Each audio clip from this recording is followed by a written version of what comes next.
Good morning all of you. स्वागत है आपका केमिस्ट्री विद एस के सर में। लेक्चर नंबर 5 में हमने पढ़ा था ऊष्माशोषी और ऊष्माक्षेपीय क्रिया यानी कि एंडोथर्मिक और एक्सोथर्मिक रिएक्शन। आज हम लोग पढ़ेंगे सबसे इम्पोर्टेंट टॉपिक इम्पोर्टेंट रिएक्शन जिसका नाम है ऑक्सीडेशन एंड रिडक्शन रिएक्शन, ऑक्सीकरण और अपचयन अभिक्रियाएं। देखिए, ऑक्सीकरण और अपचयन अभिक्रियाएं जो होती है बहुत ही महत्वपूर्ण अभिक्रिया होती है। क्लास 10 के बाद जब हम लोग 11th और 12th में भी जाते हैं तो ऑक्सीकरण अपचयन अभिक्रियाओं का अध्ययन करते हैं। ठीक है, बड़े पैमाने पर अध्ययन किया जाता है 11th और 12th में। ठीक है, ऑक्सीकरण की जो क्रिया है ये डेली लाइफ में भी होता रहता है। ठीक है, जैसे कि लोहे के ऊपर जंग लगना, आयरन के ऊपर जब रस्टिंग का प्रोसेस होता है तो भी एक तरह से ऑक्सीडेशन का एक प्रोसेस होता है। ठीक है, जैसे क्या होता है ना कि ये जो फूड मटेरियल होता है खराब हो जाता है, वो भी एक तरह से क्या है, ऑक्सीडेशन ही है। ठीक है, तो आइए हम समझते हैं ऑक्सीकरण और अपचयन अभिक्रियाएं क्या होती है। तो सबसे पहले हम समझेंगे कि ऑक्सीडेशन रिएक्शन क्या होता है। ऑक्सीडेशन रिएक्शन का मतलब होता है बच्चों ऑक्सीकरण अभिक्रियाएं। ठीक है, तो देखिए ऑक्सीकरण होता क्या है। तो ऑक्सीकरण के बारे में कई सारे अवधारणाएं प्रचलित है। ठीक है, तो देखिए ऑक्सीकरण वह प्रक्रिया है जिसमें किसी पदार्थ में ऑक्सीजन का योग होता है। सपोज कीजिए जैसे कार्बन ऑक्सीजन से अभिक्रिया करके कार्बन डाइऑक्साइड बना रहा है, तो देखिए इस अभिक्रिया में कार्बन क्या कर रहा है, ऑक्सीजन के दो परमाणुओं का योग कर रहा है, मतलब ग्रहण कर रहा है। तो अगर किसी रासायनिक अभिक्रिया में किसी पदार्थ द्वारा ऑक्सीजन का योग होता हो तो ऐसी रासायनिक अभिक्रियाओं को हम लोग क्या बोलते हैं, ऑक्सीकरण अभिक्रिया कहते हैं। ध्यान से पढ़िए। दूसरा, किसी पदार्थ के ऋण वियुक्ति अयवों में क्या होती है, वृद्धि होती है। देखिए दूसरा एग्जांपल हमने यहाँ पर लिखा है SnCl2 plus Cl2। Stannous chloride chlorine के साथ अभिक्रिया करता है बच्चों और यहाँ पर बनाता है स्टेनिक क्लोराइड। देखिए Sn के साथ Cl की संख्या कितनी थी, 2 है। Cl एक ऋण वियुक्ति अयव है, Cl पे क्या होता है, निगेटिव चार्ज होता है। अभिक्रिया के बाद देखिए Sn के साथ Cl, सॉरी माफ कीजिएगा, यहाँ पर Cl4 होगा। ठीक है, यहाँ पे हो जाएगा आपका Cl4। तो Cl का नंबर पहले कितना था, 2 था। अब क्रिया के बाद Cl का नंबर कितना हो गया, 4। यानी कि ऋण वियुक्ति अयवों में क्या हो रहा है, वृद्धि हो रहा है। तो ऑक्सीकरण वह प्रक्रिया है जिसमें किसी पदार्थ के ऋण वियुक्ति अयवों में क्या होती है, वृद्धि होती है। ठीक है, अगला पॉइंट यह है किसी पदार्थ से हाइड्रोजन अलग होता है। ठीक है, किसी पदार्थ से क्या होगा, हाइड्रोजन अलग होगा तो भी उसको हम क्या बोलेंगे, ऑक्सीकरण बोलेंगे। ठीक है, अथवा वह अभिक्रिया जिसमें किसी परमाणु आयन अथवा अणु में से इलेक्ट्रॉनों का स्थानांतरण होता है तो इसको हम बोलते हैं ऑक्सीकरण अभिक्रिया। आधुनिक अवधारणा ऑक्सीकरण का यही कहता है कि वह रासायनिक अभिक्रिया जहां पर किसी पदार्थ में से, जैसे कि पदार्थ क्या हो सकता है, परमाणु हो सकता है, आयन हो सकता है, अणु में से अगर इलेक्ट्रॉनों को क्या हो रहा है, स्थानांतरण हो रहा है तो उस अभिक्रिया को हम बोलेंगे ऑक्सीकरण अभिक्रिया। जैसे देखिए सोडियम से क्या हुआ, एक इलेक्ट्रॉन बाहर निकल गया तो सोडियम पे क्या हुआ, प्लस का चार्ज है। और सारी भी अवधारणा देखिए ऑक्सीजन ऑक्सीकरण की क्रिया होती है बाबू तो धनात्मक संयोजकता में वृद्धि होती है। जैसे यहाँ पर देखिए Na पर कुल चार्ज कितना था, 0, लेकिन जैसे ही अभिक्रिया हुआ इलेक्ट्रॉन बाहर निकला तो इस पे चार्ज क्या आ गया, +1 का चार्ज आ गया। तो धनात्मक संयोजकता में क्या हो गया, वृद्धि होगा। तो ठीक उसी के अपोजिट ऋणात्मक संयोजकता में क्या होता है, वृद्धि होता है। तो ऑक्सीकरण के लिए कुछ पहलू है, इसको आप लोग याद कीजिएगा। पहला पहलू यह है कि ऑक्सीकरण की क्रिया में ऑक्सीजन का योग होता है तो हाइड्रोजन का क्या होता है, त्याग होता है। मतलब हाइड्रोजन क्या होगा, अलग होगा। ऋण वियुक्ति तत्व का क्या होगा, योग होगा। क्या होगा, योग होगा। ठीक है, ऋण वियुक्त तत्व का क्या होगा, योग होगा। तो धन वियुक्त तत्वों के अणुओं में क्या होती है, कमी होती है। ठीक है, ऑक्सीकरण की क्रिया में इलेक्ट्रॉनों को क्या होता है, स्थानांतरण होता है। इलेक्ट्रॉनों क्या होगा, स्थानांतरण होगा। धनात्मक संयोजकता में क्या होगा, वृद्धि होगी और ऋणात्मक संयोजकता में क्या होगा, कमी होगी। ठीक है, यहाँ हमारे पास एग्जांपल है। देखिए कार्बन ऑक्सीजन के साथ अभिक्रिया किया तो बनाया कार्बन डाइऑक्साइड। तो इस अभिक्रिया में देखेंगे क्या हो रहा है, ऑक्सीजन का योग हो रहा है कार्बन के साथ तो बना कार्बन डाइऑक्साइड। कौन सी क्रिया है, ऑक्सीकरण क्रिया। दूसरा देखिए SnCl2 के साथ अभिक्रिया करके बना रहा है SnCl4। तो देखिए यहाँ पर Cl का योग हो रहा है, Cl2 था, अभिक्रिया के बाद क्या हो गया, Cl4, SnCl4। तो इस अभिक्रिया में हम देख रहे हैं कि ऋण वियुक्त अणु में क्या हो रहा है, वृद्धि हो रहा है। तीसरा देखिए कॉपर सल्फेट जब जिंक के साथ अभिक्रिया करता है तो बनाता है जिंक सल्फेट प्लस यहाँ पर क्या हो गया कॉपर। ध्यान से देखेंगे कि यहाँ पर कॉपर पर कितना चार्ज है +2, Zn पे कितना है 0। अब यहाँ पे Zn पे कितना है +2 और कॉपर पर क्या होता है यहाँ पे 0।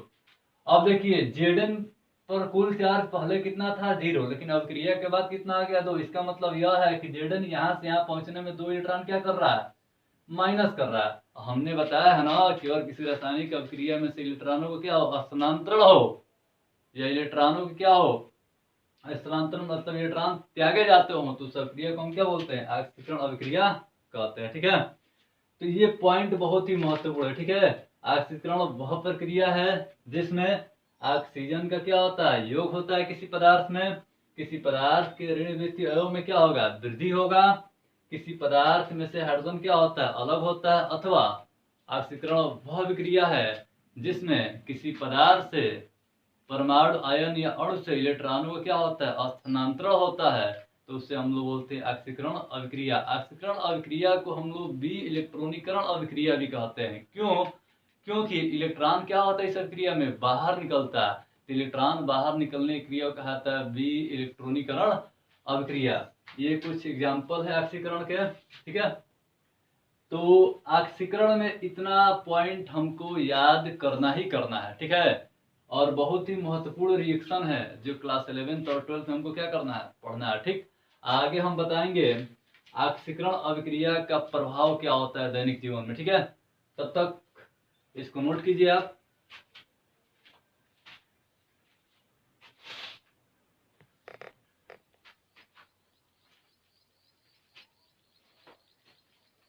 चलिए, तो अब देखते हैं ऑक्सीकरण के बाद जो हमारा रिएक्शन है रिडक्शन। रिडक्शन को हिंदी में बोलते हैं अपचयन। देखिए, ऑक्सीकरण का अपोजिट जो होता है वही रिडक्शन होता है। ठीक है, मतलब ऑक्सीकरण के विपरीत जो अभिक्रिया चलती है उसी को हम लोग अपचयन अभिक्रिया कहते हैं। देखिए, वह अभिक्रिया जिसमें किसी पदार्थ में हाइड्रोजन का योग होता है, वह अभिक्रिया जिसमें किसी पदार्थ में हाइड्रोजन का क्या होता है योग होता है। जैसे देखिए, कार्बन हाइड्रोजन के साथ अभिक्रिया करके मेथेन बनाता है, सी के साथ H2 हाइड्रोजन क्या हो रहा है यहाँ पर ऐड हो रहा है। ठीक है, तो इसको बोलते हैं क्या अपचयन। क्या बोलेंगे अपचयन। दूसरा पॉइंट देखिए, किसी पदार्थ से ऑक्सीजन अलग होता है, किसी पदार्थ से ऑक्सीजन अलग होता है। एग्जाम्पल के रूप में मैं आपको बता दूं, देखिए यहाँ पे SO3 जब अभिमिट करते हैं तो ये कन्वर्ट हो जाता है SO2 में, इसमें कन्वर्ट हो जाएगा SO2 में। ये रिएक्शन गलत है, ये रिएक्शन सही नहीं है। ठीक है, मतलब किसी पदार्थ से ऑक्सीजन क्या होता है अलग होता है, किसी पदार्थ से ऑक्सीजन क्या होगा अलग होगा। दूसरा पॉइंट हमारे यहाँ कहता है किसी पदार्थ से ऑक्सीजन क्या होता है अलग होता है, मतलब अगर किसी पदार्थ से ऑक्सीजन अलग भी होता है तो उस अभिक्रिया को हम लोग क्या बोलते हैं अपचयन अभिक्रिया कहते हैं। ठीक है, जैसे यहाँ पे देखिए ZnO + C = Zn + CO। इस अभिक्रिया में देखिए Zn के साथ ऑक्सीजन है। ठीक है, अब देखिए इस अभिक्रिया के बाद क्या हुआ Zn से ऑक्सीजन अलग हो गया। तो अगर किसी पदार्थ से ऑक्सीजन अलग होता है तो उसको भी हम लोग क्या बोलते हैं अपचयन कहते हैं। तीसरा पॉइंट देखिए, किसी पदार्थ के ऋण विद्युतीय अयवों के अनुपात में क्या होता है कमी होता है। अब देखिए यहाँ पर CuCl2 क्यूप्रिक क्लोराइड कॉपर के साथ अभिक्रिया करता है तो यह बनाता है Q+ क्लोराइड। देखिए यहाँ पर Cl का नंबर कितना था 2 था, अभिक्रिया के बाद Cl का नंबर कितना है 1 है, और Cl क्या है ऋण विद्युतीय अयव है, इसका ऋण विद्युतीय तत्व होता है, तो ये क्या है अपचयन अभिक्रिया। देखिए, अथवा आधुनिक अवधारणा यह कहता है कि वह अभिक्रिया जिसमें किसी परमाणु आयन अथवा अणु द्वारा इलेक्ट्रॉनों का योग होता है, अर्थात इलेक्ट्रॉनों को ग्रहण किया जाता है, तो ऐसी अभिक्रियाओं को हम लोग क्या बोलते हैं अपचयन अभिक्रिया कहते हैं। ठीक है, देखिए ध्यान से Na+, अभी पीछे पड़े थे ऑक्सीकरण में इलेक्ट्रॉन बाहर जा रहा, तो Na ने क्या किया था एक इलेक्ट्रॉन बाहर करके Na+ का निर्माण किया था। अब वही एक इलेक्ट्रॉन ले रहा है, तो देखिए उदासीन परमाणु के रूप में उपस्थित हो गया यहाँ पे। तो इलेक्ट्रॉन अगर ग्रहण किया जा रहा है तो क्या है अपचयन अभिक्रिया। ठीक है, अपचयन अभिक्रिया को हम इलेक्ट्रॉनिकरण अभिक्रिया भी कह सकते हैं, क्योंकि इस अभिक्रिया में इलेक्ट्रॉन क्या किया जाता है ग्रहण किया जाता है परमाणु अणु या आयन द्वारा। तो अपचयन का जो आधुनिक अवधारणा है यह कहता है कि वह अभिक्रिया जिसमें किसी परमाणु आयन या अणु द्वारा इलेक्ट्रॉनों को ग्रहण किया जाता है, तो उस अभिक्रिया को बेटा हम लोग कहते हैं अपचयन अभिक्रिया। तो ये था हमारा ऑक्सीडेशन एंड रिडक्शन रिएक्शन, मतलब ऑक्सीकरण और अपचयन अभिक्रिया। ठीक है, नोट कीजिए ये तब तक।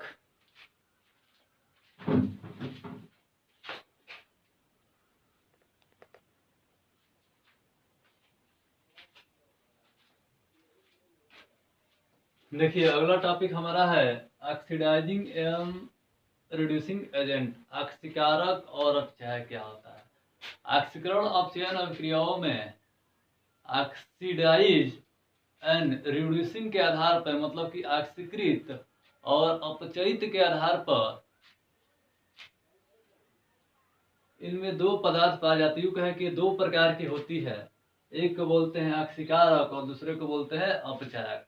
अब देखिए ऑक्सीकारक क्या होता है, अपचयक क्या होता है, ध्यान से सुनिएगा। ऑक्सीकरण अपचयन अभिक्रियाओं में जिस पदार्थ का ऑक्सीकरण होता है उसे हम लोग अपचयक कहते हैं, रिड्यूसिंग एजेंट कहते हैं। ठीक है, और जिस पदार्थ का अपचयन होगा उसे हम लोग ऑक्सीकारक कहते हैं, मतलब ऑक्सीडाइज एजेंट कहते हैं।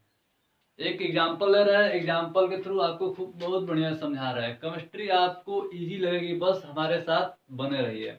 देखिए SnCl2 plus FeCl3 equal to SnCl4 FeCl2। Balance कर लेते हैं। इस रिएक्शन को या इस इक्वेशन को आप बहुत बढ़िया से देखिए। अभी हमने पढ़ा था ऑक्सीकरण और अपचयन अभिक्रिया। ठीक है, ध्यान से देखिए। SnCl2 से क्या बन रहा है, SnCl4। इसमें चेंज क्या हो रहा है, देखिए यहाँ पर ऋणात्मक अयवों के रूप में क्लोरीन की संख्या कितनी है, 2 है। अभिक्रिया के बाद कितना हुआ, 4। अभी हमने पढ़ा था कि जिस अभिक्रिया में ऋणात्मक अयवों में क्या होता है, वृद्धि होता है, उसे हम लोग ऑक्सीकरण कहते हैं। क्या कहते हैं, ऑक्सीकरण। तो देखिए यहां से यहां जाने में इसका क्या हुआ, ऑक्सीकरण। ठीक है बाबू। अब देखिए FeCl3 इधर क्या बन रहा है, FeCl2। अब देखिए इसके ऋणात्मक अयवों के अनुपात में क्या हो रहा है, कमी हो रहा है। अनुपात में कमी होगा तो क्या बोलेंगे उसे, अपचयन। वो भी किसके अनुपात में, ऋणात्मक अयवों में। ठीक है, तो ये हमारा कौन सी क्रिया किया, तो ये किया आपका अपचयन। क्या किया, अपचयन हुआ। अब ध्यान से देखिए, तो हमने आपको अभी बताया कि ऑक्सीकरण अपचयन अभिक्रियाओं में जिस पदार्थ का ऑक्सीकरण होता है उसे हम लोग अपचायक कहते हैं। यहाँ पर हम SnCl2 को क्या बोलेंगे, अपचायक बोलेंगे, क्योंकि इसका क्या हो रहा है, ऑक्सीकरण हो रहा है। आज इसका अपचयन होता है उसे क्या बोलते हैं, तो उसे हम लोग बोलते हैं ऑक्सीकारक। तो हमारा FeCl3 किसका काम करेगा, ऑक्सीकारक का। देखिए अपचायक क्या करता है, अपचायक क्या करता है कि ऑक्सीकरण अपचयन अभिक्रियाओं में इलेक्ट्रॉन को त्याग कर, इलेक्ट्रॉन को क्या करता है, त्यागता है। और जब इलेक्ट्रॉन को त्यागेगा तो खुद का क्या करेगा, ऑक्सीकरण, लेकिन बगल वाले क्या कर देगा, अपचयन कर देगा। ठीक वैसा ही ऑक्सीकारक क्या करता है, तो ऑक्सीकारक करता है अपचयन, मतलब कि इलेक्ट्रॉन को ग्रहण करता है। क्या करता है, ग्रहण करता है, और बगल वाले क्या करता है, ऑक्सीकृत कर देता है। ठीक है, आई बात समझ में। तो कहने का मतलब यह है कि ऑक्सीकारक का मतलब क्या, सिंपल वे में बस आप इतना जानिए कि ऑक्सीकारक का मतलब क्या, जिस पदार्थ का अपचयन होगा वो हमारा क्या कहलाएगा, ऑक्सीकारक कहलाएगा। और जिस पदार्थ का ऑक्सीकरण होगा वो हमारा क्या कहलाएगा, अपचयक कहलाएगा। तो आज हमने यह पढ़ा कि ऑक्सीडेशन एंड रिडक्शन मतलब ऑक्सीकरण और अपचयन अभिक्रिया क्या होता है। ठीक है, उसके बाद अपचयक क्या होता है और ऑक्सीकारक क्या होता है। अब हम लोग जानेंगे रेडॉक्स अभिक्रिया। क्या क्या पढ़ेंगे हम लोग, रेडॉक्स अभिक्रिया। चलिए तो देखते हैं रेडॉक्स अभिक्रिया।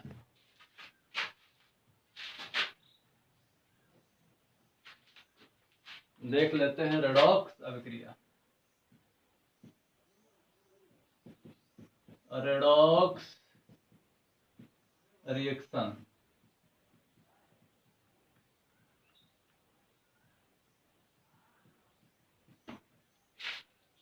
रेडॉक्स रिएक्शन नाम में देखिए लिखा है रेडॉक्स। ये रेडॉक्स कहां से आया है देखिए। तो रेडॉक्स का पहला 3 अक्षर में देख रहे हैं रेड आ रहा है। रेडॉक्स का रेड जो है रिडक्शन से लिया गया है, और ऑक्स कहां से लिया गया है? ऑक्सीडेशन से। रिडक्शन मतलब अपचयन, ऑक्सीडेशन मतलब ऑक्सीकरण। तो इसको हम लोग बोलते हैं ऑक्सीकरण अपचयन अभिक्रियाएं। देखिए वह अभिक्रिया जिसमें किसी एक पदार्थ का ऑक्सीकरण होता है और वही दूसरे पदार्थ से क्या होगा? अपचयन होगा। इट मीन्स जब ऑक्सीकरण और अपचयन अभिक्रिया क्या होती है? साथ साथ होती है, तो उसको हम लोग बेटा क्या बोलते हैं? Redox reaction. मतलब ऑक्सीकरण अपचयन अभिक्रिया। ये भी फिक्स है कि ऑक्सीकरण अपचयन अभिक्रिया क्या होती है? साथ साथ होती है। एक पदार्थ का ऑक्सीकरण होगा तो दूसरे क्या होगा? अपचयन होगा। मतलब एक पदार्थ अगर इलेक्ट्रॉन ले रहा है तो दूसरा क्या करेगा? इलेक्ट्रॉन त्यागेगा। ठीक है, जैसे यहीं पर देख लीजिए SnCl2 का ऑक्सीकरण हो रहा है तो क्या बन रहा है? SnCl4। और FeCl3 का अपचयन हो रहा है तो क्या बन रहा है? FeCl2। ठीक है, इसको हम लोग ऐसे भी समझ सकते हैं, आयन में डिवाइड भी करके SnCl4 SnCl2। देखिए Sn पे यहाँ पे कितना चार्ज है? +2 चार्ज है। अब क्रिया के बाद कितना चार्ज यहाँ पे? देखिए Sn+4, मतलब Sn+2 2 इलेक्ट्रॉन और क्या कर रहा है? बाहर निकाल रहा है ना जी। अब देखिए FeCl3, Fe के पास कुल चार्ज कितना होगा? Cl का नंबर 3 है तो प्लस क्या हो जाएगा? 3 हो जाएगा। तो ये हो जाएगा आपका Fe+3, पीछे 2 है तो 2 लगा दीजिए। कितना इलेक्ट्रॉन ले रहा है? तो देखिए एक यहाँ क्या बन रहा है पहले देखिए, तो बन रहा है इधर Fe+2, यहाँ भी 2 लगा दीजिए। ठीक है भाई, 2 है तो चार्ज कितना होगा? 2 होगा। ठीक है, क्लोरीन पे -1 होता है। ठीक, तो एक इलेक्ट्रॉन यह लेकर किस में कन्वर्ट हो रहा है? Fe+2 में। तो एक इलेक्ट्रॉन ले रहा है, पीछे 2 लगा है तो यहाँ पर क्या कर देंगे? 2 लगा लेंगे, तो 2 इलेक्ट्रॉन ले रहा है। ठीक है, रिएक्शन को ऐड कर दीजिए। इलेक्ट्रॉन से इलेक्ट्रॉन क्या हो जाएगा? कैंसिल हो जाएगा। तो ऊपर वाली अभिक्रिया क्या है? इलेक्ट्रॉन बाहर निकल रहा है तो क्या बोलेंगे इसको? ऑक्सीकरण। यहाँ पर क्या हो रहा है? इलेक्ट्रॉन ग्रहण किया जा रहा है तो क्या बोलेंगे? अपचयन। तो ध्यान से देखिए Sn+2 का ऑक्सीकरण हो रहा है Sn+4 में, और Fe+3 का अपचयन हो रहा है Fe+2 में। ठीक है, दोनों को जोड़ दीजिए तो रिएक्शन मिलेगा हमको Sn+2 +2 Fe+3। एरो का चिन्ह दीजिए, इधर क्या हो जाएगा? Sn+4, इधर हो जाएगा 2 Fe+। ठीक है, दोनों तरफ चार्ज क्या है? इक्वल। तो ये हमारा जो समीकरण है वो किसका समीकरण हो जाएगा? रेडॉक्स रिएक्शन का। ठीक है, एक और बात बता सकते हैं कि Sn+2 किसका कार्य कर रहा है? अपचायक का। क्यों? क्योंकि इसका क्या हो रहा है? ऑक्सीकरण हो रहा है। और Fe+3 किसका कार्य कर रहा है? ऑक्सीकारक है, क्योंकि इसका क्या हो रहा है? अपचयन हो रहा है। ठीक है, तो आज हमने जाना कि ऑक्सीकरण क्या होता है, अपचयन क्या होता है, ऑक्सीकारक क्या होता है, अपचायक क्या होता है, और रेडॉक्स रिएक्शन हमारा क्या होता है। रेडॉक्स रेड रिडक्शन से, ऑक्स ऑक्सीडेशन से। ठीक है, तो रेडॉक्स का मतलब क्या होता है? तो वे रासायनिक अभिक्रिया है जहां पर ऑक्सीकरण और अपचयन साथ साथ होता है, तो ऐसी रासायनिक अभिक्रियाओं को हम लोग बोलते हैं रेडॉक्स अभिक्रिया। ठीक है, ऑक्सीकरण क्या होता है? तो सिंपल वे में जानिए, वह अभिक्रिया जिसमें किसी परमाणु और या आयन द्वारा इलेक्ट्रॉनों का स्थानांतरण होता है उसे हम लोग क्या बोलते हैं? ऑक्सीकरण अभिक्रिया कहते हैं। और अपचयन क्या होता है? तो वह रासायनिक अभिक्रिया जिसमें किसी परमाणु और या आयन द्वारा इलेक्ट्रॉनों को ग्रहण किया जाता है तो उसे हम लोग बोलते हैं अपचयन अभिक्रिया। रेडॉक्स अभिक्रिया में जिस पदार्थ का क्या होगा? ऑक्सीकरण होगा, उसे हम लोग बोलेंगे अपचायक। क्या बोलेंगे? अपचायक। और जिसका क्या होगा? अपचयन होगा, उससे हम लोग बोलेंगे ऑक्सीकारक। क्या बोलेंगे? ऑक्सीकारक। ठीक है, तो chemical reaction and chemical equation जो हमारा पहला लेसन चल रहा है, इसमें जितने भी टाइप का रिएक्शन था सभी रिएक्शन को हमने क्या किया? बता दिया। ठीक है, अब इसमें बच गया कुछ डिफिनेशन दिया है, जैसे कोरिजन हो गया, संक्षारण, उसके बाद रेंसिटी दे दिया है, विकृत गंधिता। ठीक है, और क्वेश्चन आंसर है एक्सरसाइज में। तो आप लोग सभी वीडियो को क्रम से देखिएगा, एक्सरसाइज कीजिएगा। जो भी क्वेश्चन नहीं आ रहा है उसको कमेंट बॉक्स में आप लोग क्या कीजिएगा, कमेंट कीजिएगा। एक्सरसाइज के लिए एक सेपरेट वीडियो बनाया जाएगा। ऑक्सीकरण और अपचयन अभिक्रिया जो हमने आज बताया, अगर इसमें से किसी को भी कहीं से दिक्कत है तो कमेंट बॉक्स में आप जरूर बताइएगा। वीडियो अगर अच्छा लगे तो लाइक कीजिए, सब्सक्राइब कीजिए और ज़्यादा से ज़्यादा शेयर कीजिए, ताकि ज़्यादा से ज़्यादा बच्चे इस वीडियो का लाभ उठाएं। ठीक है, धन्यवाद। Thanks for watching my video.